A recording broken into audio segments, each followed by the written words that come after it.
10 நிமிடத்தில் ஃபாலோ ஆனை காலி செய்த இந்தியா, பரிதவித்து போன ஆஸ்திரேலிய அணி. 5 நாள் ஆட்டத்தின் ரிசல்ட்டை இன்றைய நாள் ஆட்டத்தின் முதல் 10 நிமிடத்தில் வெளிக்கொண்டு வந்த இந்திய அணி. மிரண்டு போன ஒட்டுமொத்த உலக நாடுகள். அதாவது இந்தியா மற்றும் ஆஸ்திரேலிய அணிக்கு இடையே பார்டர் கவாஸ்கர் டிராபி டெஸ்ட் தொடரில் 4வது டெஸ்ட் போட்டி தற்போது நடைபெற்று வருகிறது. இந்த போட்டியில் இதுவரை நடந்தது என்னவென்றால், முதல் இன்னிங்ஸில் ஆஸ்திரேலிய அணி 474 ரன்கள் வரை எடுத்திருந்தது.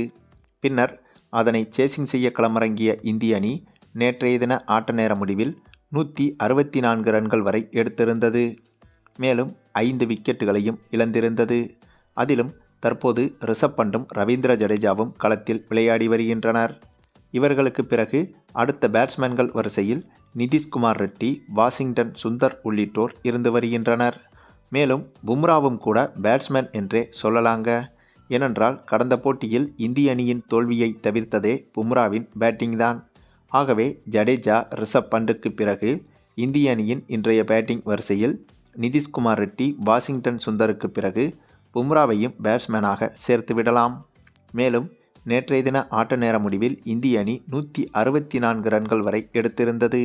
ஆகவே இந்த போட்டியில் இந்திய அணி ஃபாலோ ஆனை தவிர்க்க வேண்டுமென்றால் இன்னும் 111 ரன்களை இந்திய அணி எடுக்க வேண்டும்.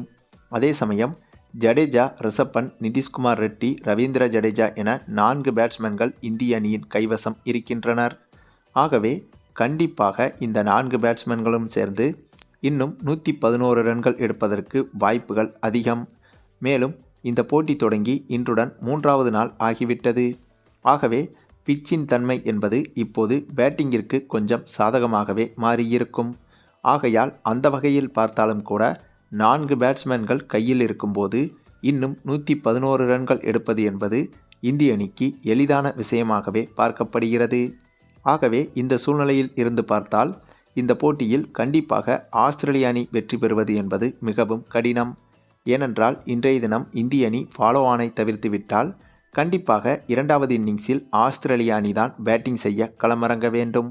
அப்படி களமிறங்கினால் இன்றைய தினத்தோடு சேர்த்து கிட்டத்தட்ட 2.5 நாட்கள் மீதம் இருக்கும். அதாவது ஆஸ்திரேலிய அணிக்கு மீதம் இருக்கும்.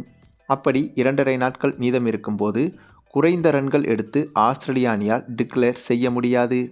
அப்படி செய்தால் நாட்கள் அதிகமாக இருப்பதால் இந்திய அணி அதிக ரன்களை பொறுமையாக சேசிங் செய்து வெற்றி பெறக்கூட முடியும். ஆகவே அதை மனதில் வைத்து ஆஸ்திரேலிய அணி கண்டிப்பாக நாளை இறுதி வரை அல்லது கடைசி 10-15 ஓவர்கள் மீதம் இருக்கும்போது மட்டும்தான் நாளைய தினம் ஆஸ்திரேலிய அணியால் டிக்ளேர் செய்ய முடியும். அப்படி செய்யும்போது இந்திய அணியால் இந்த போட்டியை கண்டிப்பாக வெல்ல முடியாது.